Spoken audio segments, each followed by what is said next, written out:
और उत्तर प्रदेश में एक बड़ा मामला सामने आया। उत्तर प्रदेश के रायबरेली जिले में फर्जी जन्म प्रमाण पत्र बनाने का ऐसा मामला सामने आया है जिसने सुरक्षा एजेंसियों को भी सकते में डाल दिया है। यहाँ 100 या 200 फर्जी जन्म प्रमाण पत्र नहीं बल्कि 20,000 से कई अधिक फर्जी जन्म प्रमाण पत्र ऐसे जारी कर दिए गए हैं जिनका अस्तित्व ही नहीं है।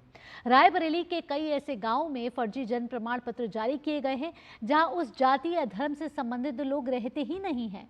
रायबरेली के सलोन तहसील में फर्जी प्रमाण पत्रों के बांग्लादेशी और रोहिंग्या कनेक्शन का मामला नया नहीं है।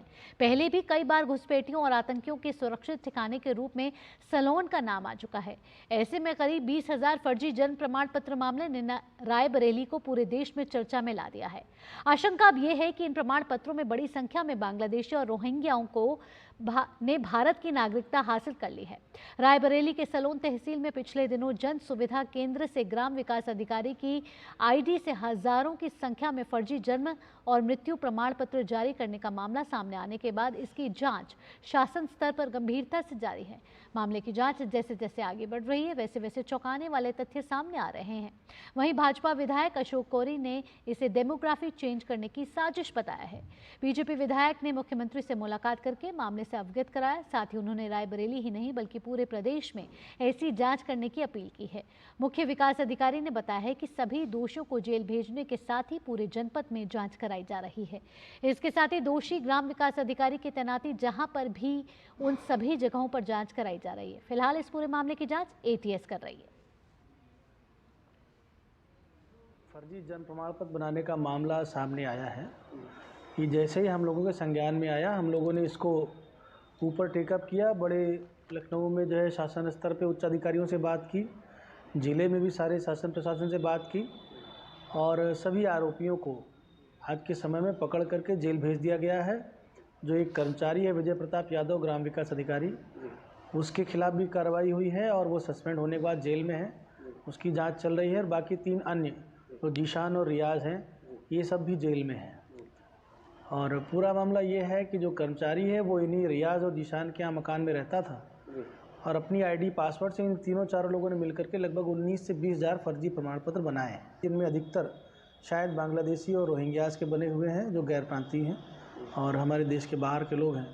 तो इसमें कहने में कोई शक नहीं होता है कि ऐसे लोग हिंदुस्तान को खोखला करने के लिए यहाँ पे ऐसी अनैतिक गतिविधियाँ चला रहे हैं, चाहे वो कन्वर्जन का मामला हो, चाहे बोगस वोटर बढ़ाने का मामला हो, चाहे आतंकवादी संगठनों के साथ वो लोग संलिप्त हो सकते हैं, ह्यूमन ट्रैफिकिंग में संलिप्त हो सकते हैं।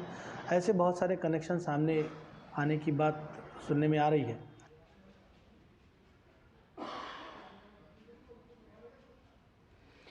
और एक और प्रतिक्रिया इस मामले से जुड़ी आ रही है, आइए आपको सुनवाते हैं।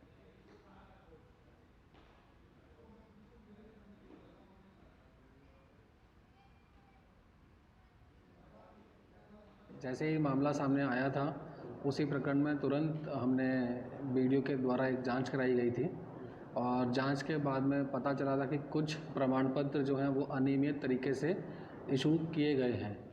तो उसी के बेसिस पर हमने जो है तुरंत उसमें एक एफआईआर कराई गई। जो भी कंसर्न उसमें एम्प्लॉई थे उनके अगेंस्ट एक एफआईआर कराई गई है। उसके बाद में हमने विभिन्न जनपद के जो जितने भी जन सुविधा केंद्र हैं और जितने भी लोग इस प्रमाण पत्र को देखते हैं उन सब से एक रिपोर्ट मांगी गई है। उन सब के ऊपर भी एक जांच कर दी गई है जिससे कि पता चल सके कि इस प्रकार की अनियमितता कहीं और तो नहीं हो रही है। इसके अलावा जो कंसर्न एम्प्लॉई थे जिनके अगेंस्ट ये एफआईआर की गई है, जिनके अगेंस्ट उनको सस्पेंड भी किया गया था, इसके बाद में ये अपने कार्यकाल में जहाँ जहाँ पे रहे हैं, जब जब उन्होंने इस प्रकार के मामलों को देखा है उसकी भी हम पूरी तरह से जांच करा रहे हैं।